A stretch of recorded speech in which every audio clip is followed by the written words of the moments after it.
So hello everyone, कैसे हैं आप सभी। तो एक और दिन की शुरुआत हमारी हो चुकी है और अभी हैं हम, जैसे कि आप सभी जानते हैं कि हम निकले हैं महाराष्ट्र की ट्रिप के लिए। तो अभी हम आ चुके हैं त्र्यंबकेश्वर और अप्रॉक्स अभी 6 बज गए हैं और 5:30 बजे पट खुल जाते हैं। तो चलिए चलते हैं। सबसे पहले आज हम कहीं नहीं जाएंगे, सबसे पहले जाने वाले हैं त्र्यंबकेश्वर महादेव के दर्शन करने के लिए और वहाँ पे हम दर्शन करने वाले हैं ब्रह्मा विष्णु महेश जी के। तो चलिए सबसे पहले वहाँ चलते हैं। और कल हम लोगों ने ऑनलाइन टिकट 200 रुपये की टिकट कटवा लिया था, तो अब जल्दी से निकालते हैं। और कुछ भी सामान लेके नहीं आ रहे, जहाँ तक कि हम नंगे पैर जा रहे हैं, क्योंकि हमारे पास बाइक है और बाइक से यहाँ से 1 किलोमीटर पड़ता है महादेव के दर्शन करने के लिए। तो वहाँ दर्शन करेंगे, इसके बाद हम जाएंगे ब्रह्मगिरी। तो ब्रह्मगिरी को हम ट्रैक करने वाले हैं, तो ब्लॉग को पूरा देखना। और यदि अभी तक आप लोगों ने हमारे चैनल को सब्सक्राइब नहीं किया तो चैनल को सब्सक्राइब, लाइक एंड शेयर जरूर करना। बात है त्रेता युग की। महर्षि गौतम अपनी पत्नी अहिल्या के साथ ब्रह्मगिरी पर्वत पर रहते थे। एक बार गंभीर अकाल पड़ा, जिससे चारों तरफ त्राही त्राही मच गई। ऋषि गौतम ने वरुण देव की आराधना करके एक ऐसा अक्षय जल स्रोत प्राप्त किया जिससे कभी पानी खत्म नहीं होता था। उस पानी की मदद से उन्होंने धान की खेती किया और अकाल पीड़ित अन्य ऋषियों और जीवों के लिए भोजन पानी का प्रबंध किया। ऋषि गौतम के इस कीर्ति को देखकर कुछ अन्य ऋषि उनसे ईर्ष्या करने लगे। उन्होंने गौतम ऋषि को नीचे दिखाने के लिए एक षड्यंत्र रचा। उनके खेतों पर एक कमजोर और बीमार गाय भेज दी। जैसे ऋषि गौतम ने उस गाय को खेत से हटाने के लिए एक कुश मतलब धान का तिनका से धीरे से छुआ, वह गाय वहीं गिरकर मर गई। अन्य ऋषियों ने ऋषि गौतम पर गौ हत्या का गंभीर पाप लगा दिया और उन्होंने वहां से जाने के लिए कहा। गौ हत्या के इस झूठे पाप से मुक्त पाने के लिए ऋषि गौतम ने ब्रह्मगिरी पर्वत पर भगवान शिव की घोर तपस्या किया। उनकी भक्ति से प्रसन्न होकर भगवान शिव प्रकट हुए। शिव जी ने गौतम ऋषि से बताया कि वह निर्दोष है, आपने तो कुछ पाप किया ही नहीं, यह सब अन्य ऋषियों का एक षड्यंत्र था।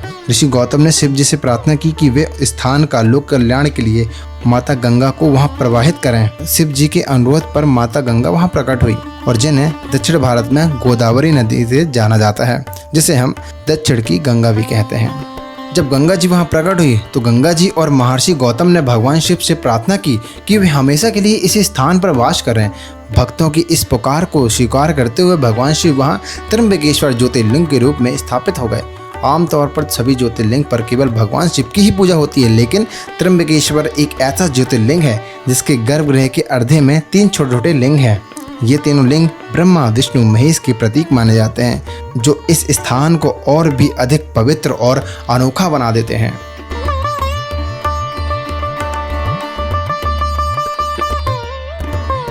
अपना 180 रुपये का नाश्ता वगैरह और अपन ने बेहतरीन प्रसाद भी खा लिए। मतलब 20-20 रुपये के आए थे, 40 के 2 पैकेट आए, तो नाश्ता भी हो गया बेहतरीन। अब सीधे चलेंगे अपन सीधा ब्रह्मगिरी ट्रैकिंग करने के लिए। तो गाइस, महादेव के दर्शन करने के बाद और नाश्ता करने के बाद अब आ गए हैं हम ब्रह्मगिरी पहाड़ चढ़ने के लिए। तो यहाँ से हमारा ट्रैक अभी स्टार्ट होता है। तो यहाँ पे अभी काम चल रहा है ट्रैक का, और ये अभी इस तरीके से यहाँ पे ट्रैक है थोड़ा सा। हाँ भाई, डंडी का लेके जा रहे ऊपर, मतलब बंदर को मारने के लिए नहीं, हाँ अपनी सेफ्टी के लिए। अच्छा, सेफ्टी के लिए देखा, सेफ्टी के लिए तू भी डंडी ले ले। जब वहाँ से निकल लेते तो बोलते भैया डंडी नहीं लूँगा। अरे डंडी क्या करेंगे, क्या करेंगे, क्या करेंगे, हाँ डंडी क्या करेंगे, है ना। ये सीढ़ी मिलेगी, ये सीढ़ी देख भाई, ये सीढ़ी जो है ना, ये सीढ़ी है, ये सीढ़ी अभी कुछ भी नहीं है, इससे 2-3 गुना बड़ी बड़ी है। यहाँ पर 20 रुपये की पहले टिकट कटवानी पड़ेगी, लेनी पड़ेगी टिकट, फिर उसके बाद ऊपर जाने मिलता है। और राहुल की हालत अभी से होने से लगी है खराब नहीं हुई है, तुम्हारी नौटंकी है पता है। वहाँ अभी देख, यहाँ देखा, कोई नहीं है, झूठ बोल रहे पता है। अभी रुक तो जा, अभी रुक जा भाई। अभी देखो नौटंकी देख रही है ना मेरी, आगे चल के बताऊँगा फिर मैं किसकी नौटंकी है किसकी अच्छी है, ठीक है। तो धीरे धीरे स्टेप और खड़े होते जाएंगे भाई। हमारे राहुल भाई का पहला स्टॉप, बस हवा निकल गई। राहुल भाई हमारा पहला स्टॉप पे थक गया है। चलो चलो चलो चलो चलो जल्दी आओ। और सबसे बड़ी बात यह है, यहाँ पे टाइगर और जगौर मिलते हैं। अगर बाई चांस टाइगर मेरा सामना करेगा तो मेरा सामना करने से पहले मेरा भाई का सामना करेगा। भाई ऐसा है, कई लोग अपनी चप्पल यहीं छोड़ के चले गए, गलती कर देते हैं, चप्पल पहन के आते हैं। प्रॉपर ट्रैकिंग शूज़ पहन के आना चाहिए। यहाँ पे यदि आप आते हो तो आपके पास सबसे पहले अच्छे ट्रैकिंग शूज़ होने चाहिए। ट्रैकिंग शूज़ के साथ आप यदि यहाँ रास्ते में आपको ये चॉकलेट मिलती है तो ये चॉकलेट लेना है, ये आपको एनर्जी देगी। और साथ में पानी की बोतल भरपूर होनी चाहिए और ऊपर खाने के लिए ऐसा कुछ भी नहीं मिलने वाला ज़्यादा। तो आप चिप्स चिप्स या कुछ भी ऐसे चने अने ऐसे ज़रूर लेके जाना, क्योंकि जैसे नीचे पानी की बोतल कितने 10 रुपये की मिल रही है, तो ऊपर जाते जाते 50 रुपये या 60 रुपये 100 रुपये तक की मिल सकती है। इसलिए सोच समझ के आना है यहाँ पर।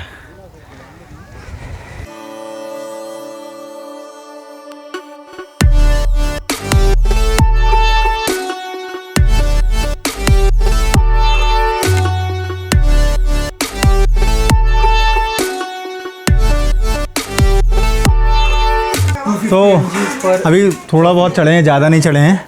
तो भैया अपन कहाँ से हैं? मैं हैदराबाद से हूँ। हैदराबाद से हैं, बहुत बढ़िया भैया। नाम क्या है अपना भैया? प्रियांक भैया। भाई साहब का?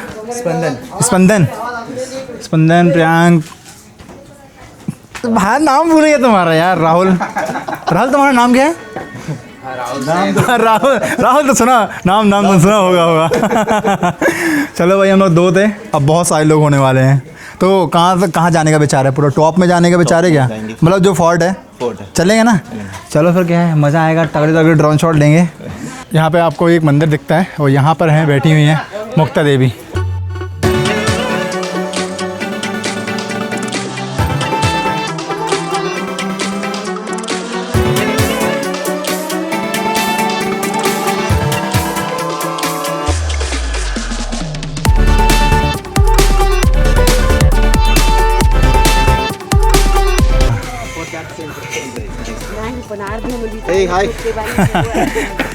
नमः पार्वती पते हर हर महादेव। ब्रह्मगिरी पर्वत पर माता गोदावरी के उद्गम स्थान पर पहुंचने के लिए लगभग आपको 800 सीढ़ियां चढ़नी पड़ती है। शुरुआत में रास्ता तो सीढ़ियों का है, लेकिन कुछ जगहों पर चढ़ाई और भी खड़ी हो जाती है, पथरीली हो जाती है, रास्ते थका देने वाले हो जाते हैं। देखने में तो बहुत आसान रहता है, परंतु आसान रहता नहीं है। ब्रह्मगिरी पर्वत पर आपको कम आयु के श्रद्धालु तो मिलते ही हैं, परंतु आपको सबसे ज़्यादा आयु वाले श्रद्धालु देखने के जरूर मिलते हैं। उससे ये मालूम चलता है कि यह स्थान कितना पवित्र है। वाह यार, कितने समझदार लोग हैं यार, कितने समझदार लोग हैं क्यों। वाह यार, सब यहाँ पे छोड़ के चले गए। भाई वहाँ पर ना बंदर बैठा हुआ है एनकाउंटर करने के लिए। भाई जो पीछे बंदर है ना, उसको टोटल इग्नोर करके आना पड़ा है, नहीं तो वो एनकाउंटर कर देता। वो एनकाउंटर करने के लिए ही बैठा हुआ है वहाँ लोगों के, देख रहे हो? हाँ, टोल टैक्स मांग रहा है वो। हिंदी नहीं आती। अभी तक हाफवे थ्रू ही आए हो? हाँ वो मालूम है, तीसरी बार आ रहा हूँ मैं। तीसरी बार आ रहा हूँ मैं यहाँ। हर हर महादेव।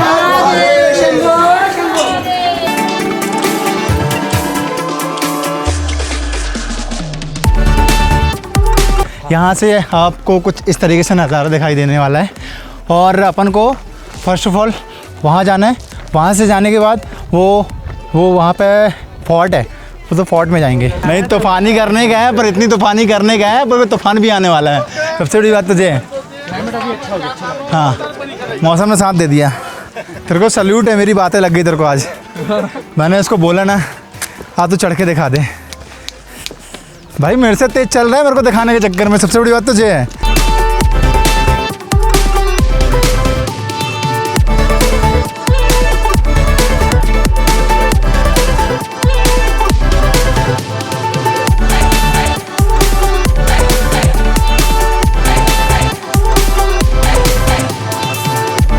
नमः पार्वती पते हर हर महादेव।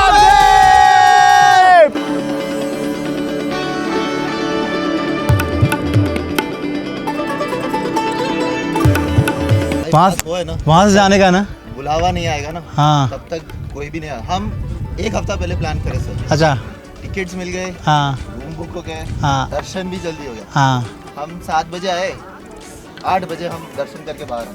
चलो बढ़िया। आप लोग पता नहीं था, आपको टिकट का पता था। हाँ, बात ये था। 2 घंटे लगे। यह कुंड देख के आपके मन में जरूर ये सवाल आएंगे कि इस पहाड़ पर हमेशा पानी कैसे निकलता रहता है। ब्रह्मगिरी पर्वत और उसके आसपास का पूरा इलाका वेलसाट चट्टानों से बना हुआ है। इस चट्टानों की खास बात ये होती है, इसमें कई बारीक दरारें और छेद होते हैं। मानसून के दौरान इस क्षेत्र पर भारी वर्षा होती है। ब्रह्मगिरी पर्वत घने जंगलों और हरियाली से घिरा हुआ है। जब बारिश का पानी पहाड़ पर गिरता है तो पेड़ पौधे की जड़ें और मिट्टी उस पानी को सीधे बहने से रोकती है। पहाड़ की चट्टानें इस पानी को एक स्पंज की तरह धीरे धीरे अपने अंदर सोख लेती है और यह पानी चट्टानों की परतों से छनकर पहाड़ की धीरे धीरे गहराई पर इकट्ठा होता जाता है, जिससे भूजल या नेचुरल एक्वीफर कहते हैं। पहाड़ के अंदर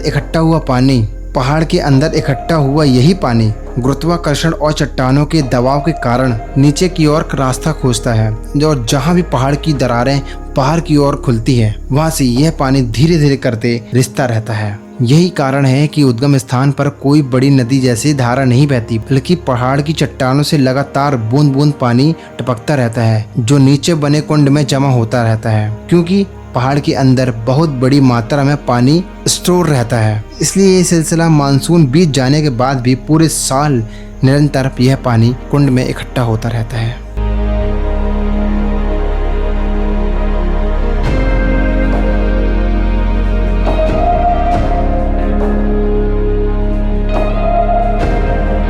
तो आपने पीछे देखा था जो एक गाय थी, गाय क्या सर नहीं था, तो उनका जो सर है, ये जो मंदिर देख रहे हैं ना आप, ब्रह्मगिरी मुख्य दर्शन, तो आपको यहाँ पे सर देखने मिलेगा और इसी स्थान को कहते हैं गौमुख।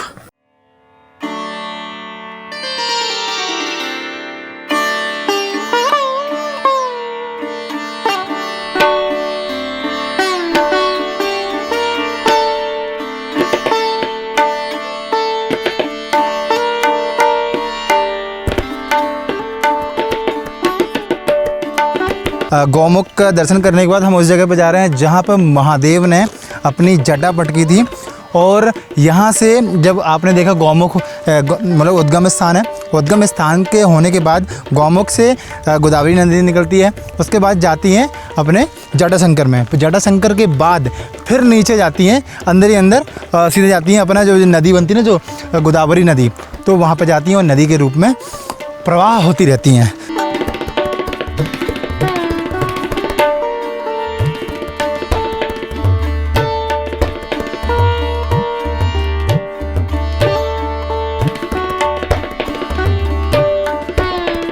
ये घुटना है, वहाँ घुटने का निशान है ना, यहाँ घुटने का निशान है, और यहाँ पर है, यहाँ पर बैठ के महादेव ने जटका पटकी यहाँ पर, तो महादेव की जटा ये है, इसलिए बोलते हैं यहाँ पर जटा शंकर।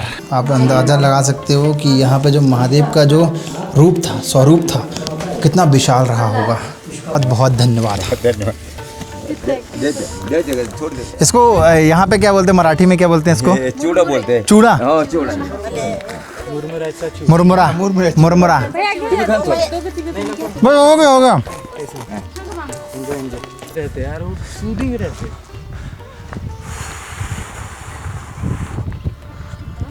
भाई क्या लैंडस्केप है, और इतना प्यारा लैंडस्केप है कि यहाँ से जो बोलते हैं ख़तरनाक ट्रैक है, जो बोलते हैं हरियर फोर्ट्स, सामने जाते ही अच्छे की हालत टाइट हो जाती है। तो जो ये सामने जो पहाड़ दिख रहा है, जस्ट पहाड़ के पीछे साइड, ये पीछे साइड है, वो है हरियर फोर्ट। एक्चुअल में वहाँ जाने का मन है, परंतु हमारे राहुल भाई साहब है ना, वो लेज़ी हो चुके हैं पूरे, वो हार मान गए हैं पहले से रील देख के, तो वो तो नहीं जाने वाले, मतलब वो नहीं जा पा रहे, तो इसका मतलब हम भी नहीं जा पा रहे।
मैं बिल्कुल पीक में आ चुका हूँ और यहाँ से बिल्कुल ना नीचे जाने का है, नीचे जाने का है, फिर आप वहाँ से हुए बिल्कुल एंड में जा सकते हैं। गाइस मैं इस लोकेशन में हूँ भाई, यहाँ भी खाई है, मेरे पीछे भी खाई है, यहाँ भी खाई है, यहाँ भी खाई है। मेरा एंड तक जाने का बहुत मन है, परंतु मेरे को साथ नहीं मिल पा रहा, बस यही है फ़र्क। तो अकेले जाना ऐसा रिस्क लग रहा है मेरे को, अकेले नहीं जाना चाहिए। तो एक बार और मैं ट्राई करता हूँ भाई लोग से कि चल लें तो बढ़िया रहेगा, क्योंकि यार मैं ये जो आपने देखा है इस पॉइंट के लिए मैं आया हूँ इतनी दूर। लास्ट टाइम भी आया था तो पूरा मैं फॉग था, यहाँ बादल थे, बादल के चक्कर में मतलब प्रॉपर वो व्यू नहीं आया था। दैन अब मैं यहाँ तक आ गया हूँ, पर मैं पीछे साइड नहीं जा पा रहा हूँ, क्यों? क्योंकि मैं अकेला पड़ गया हूँ। मन है परंतु उसके वहाँ के बारे में ज़्यादा पता भी नहीं है, ज़्यादा पता नहीं होता तो जाना भी नहीं चाहिए। फैमिली है। हाँ जी भाई, कैसा लग रहा है? अच्छा लगा, एंजॉय एंजॉय ना, बस थोड़ा सा और क्लाउड है। ओ क्या बात है यार, क्लाउड बोले ही और क्लाउड। नाम क्या है मेरा? आकाश। सुनेगा ही ना, सुनेगा ही मेरी बात तो यार। ओहो भाई क्या हवा चल रही है, और कुछ लोग वो वाले पहाड़ के ऊपर गए हैं और बहुत ही ज़्यादा भाई, बहुत ही ज़्यादा खड़ा पहाड़ है, बहुत ही स्टेप है, तो वहाँ तो सोचना भी नहीं है। जितना चढ़ने में नहीं है उतना उतरने में डिफ़िकल्ट है। क्या बोल रहे? चढ़ते समय नहीं हुआ ना, अक्सर यही होता है, चढ़ते समय अपने पैर भर जाते हैं और उस भरावट के चक्कर में ना जब उतरते हैं ना तो मतलब फुल कॉन्फिडेंस के साथ उतरना पड़ता है। जी भाई साहब, कौन सा चैनल है भैया? JBP sky blog, sky tourist दोनों ही हैं। Sky tourist, JBP sky blog दोनों ही हैं, है ना, दोनों पे। ओके बॉस, ओके, आराम से आराम से आराम से। लकड़ी ने साथ दिया ना जय, इसलिए बोल रहा था भाई लकड़ी लेना बहुत ज़रूरी है। हाँ फाइनली पहुंच गए हैं नीचे की ओर। तो गाइस कहाँ से कहाँ आ गए हम, यूँ ही बात करते करते। चलो भाई, अब भाई लोग के साथ ट्रैकिंग करने में काफ़ी मज़ा आया, है ना। हमारा एक ग्रुप बन गया, एक फैमिली बन जाती है। जहाँ भी आते हैं अपन एक फैमिली बना के आते हैं। तो अपन यहाँ से बाइक से जाएंगे और भाई लोग अभी सीधा आप लोग नासिक जाओगे, है ना, नासिक जाएंगे। One of the memorable trips. तो without planning always all the memorable trips are without plans. Without planning में ही ना और मज़ा आता है। प्लानिंग करके जब जाओ ना, रहता है। हाँ सस्पेंस, आप खुद सस्पेंस रहते हो, क्या ये चीज़ क्या आने वाला है, क्या आने वाला, ये चीज़ रहता है। वाला है क्या? बस सही बात है। लेकिन ऐसा है कि भाई इतनी चढ़ाई करने के बाद भूख तो ऑब्वियस सी बात है लगनी वाली है, तो लगती है ये खाना तो लगती है ये। तो आ गए फिर से जहाँ से कल खाना खाए थे। तो हाँ जी, हम लोग आ चुके हैं अभी रूम, और फ़िलहाल अभी ऐसा है कि हमने अपना मतलब ये पूरा जो ट्रिप था, ये पूरा ट्रिप को हमने मानसून ट्रिप नाम दिया था, परंतु कंडीशन ये हो गई है कि पानी कहीं भी नहीं गिर रहा है। पानी गिरता होता तो और मज़ा आता। हालांकि जो आज के व्यू जो हमें चाहिए थे वो प्रॉपर मिल चुके हैं, परंतु अब जो बरसात वाला जो मानसून वाला जो हमें चाहिए है वो कहीं नहीं मिल रहा है। यहाँ से हमारा प्लानिंग ये था कि हम जाएंगे यहाँ से माथेरन से जाएंगे हम लोनावला से हम जाएंगे भीमा शंकर से हम जाएंगे कृष्णेश्वर से दर्शन करने के बाद उसके बाद हम नागपुर से होते हुए पुनः अपने घर वापस चले जाएंगे। परंतु अब सीन ऐसा है कि माथेरन में भी पानी नहीं है, लोनावला में भी पानी नहीं है और भीमा शंकर में पानी नहीं है, और सबसे बड़ी बात यह है कि वहाँ पे मंदिर बन रहा है, तो कुछ समय तक के लिए वो मंदिर खुलता है, उसके लिए रजिस्ट्रेशन करवाना पड़ता है। तो हमारा ये है कि ये 3 को स्किप करके या फिर हम सीधे निकलें कृष्णेश्वर, यहाँ से 200 किलोमीटर है। तो ये हमारा डिस्कस चल रहा है, राहुल से हमारा डिस्कस हो रहा है अभी। ये पूरा डाटा हम अभी प्रॉपर कॉपी करेंगे। तो अब इस ब्लॉग को हम यहीं पर हम करते हैं समाप्त। तो अभी तक आप लोगों ने हमारे चैनल को सब्सक्राइब नहीं किया है तो चैनल को सब्सक्राइब, लाइक एंड शेयर जरूर करना। और आगे हमारा क्या प्लानिंग है तो आगे वाले ब्लॉग में हम ज़रूर बताने वाले हैं और हम वहीं पर जाने वाले हैं। चलिए, जब तक के लिए जय हिंद, वंदे मातरम, हर हर महादेव।